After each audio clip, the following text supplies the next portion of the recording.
आमदार अनिकेत तटकरे यांच्या टीकेला आमदार महेंद्र दळवी यांनी प्रत्युत्तर दिले। तटकरे यांच्या अकलेची कीव या टीकेवर दळवींनी त्यांना कोकणातील सर्वकशी बाळ असा टोला लगावलाय। एकंदरीत आकलन शक्तीची आणि अकलेची कीव मला करायची वाटते। खरं तर मी कधी त्यांच्याविषयी किंवा कोणाविषयी मी बोललो नाही, पण ज्यावेळेस थेटपणाने वारंवार तटकरे साहेबांवर ते टीका करतात, खरं तर त्यांनीसुद्धा आत्मपरीक्षण केलं पाहिजे। त्यांच्या असलेल्या विधानसभेच्या निवडणुकीमध्ये किती वेळा तटकरे साहेबांकडे आल्या आणि किती वेळा काय काय गोष्टी झाल्या। आत्तासुद्धा जिल्हा परिषदची निवडणूक झाल्यानंतर स्वतःच्या पत्नीला जिल्हा परिषद अध्यक्ष करण्याकरता हेच महाभाग तटकरे साहेबांच्याकडे 2-2, 3-3 वेळा दिल्लीपासून फेऱ्या मारून आले। त्यावेळेस तटकरे साहेबांचा हे दिसला नाही आणि आजच त्यांना ह्या गोष्टी दिसतात। त्याच्यामुळे महेंद्र दळवींनी उगाच आणाभाका मारू नये।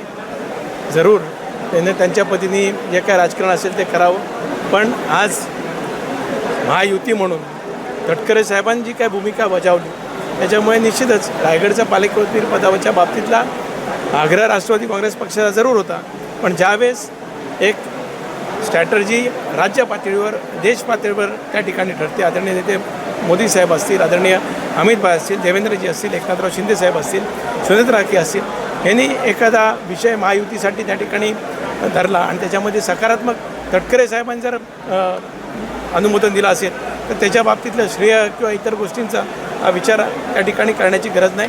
महेंद्र दळवींनी त्यांच्यापुरतं बघावं, त्यांना आता डोहाळे कसले लागलेत त्यांनी त्या दिवशी बोलून दाखवलं। सगळ्या अनिकेत तटकरे हे कोकणाचं सर्वगटी बाळ आहे, सर्वकशी बाळ आहे। याचं कारण असंच आहे की खऱ्या अर्थाने जे त्याने आता वक्तव्य केलं, मी थोडंसं जस्ट बघितलं त्यांना तिथे, खरं त्यांचा राजकीय जन्म झालाच नसता। मुळात कोकणवासियांनी किंबहुना आमच्या भरत शेठ असतील, महेंद्र थोरवे असतील, महाराष्ट्राचे मुख्यमंत्री, दोन्ही उपमुख्यमंत्री असतील, आमचे शिंदेसाहेब असतील, यांनी खरं तर त्याला दुजोरा दिला। फॉर्म काढला नसता तर लढाई होऊन आम्ही नक्की जिंकलो असतो। म्हणून बघायला सांगितलं की सर्वकशी बाल जन्माला आलं आहे, त्याने आमच्याविषयी आखले तारे तोडूच नये आणि विशेषतः तटकरे फॅमिलीनी राजकीय परिभाषा करू नये।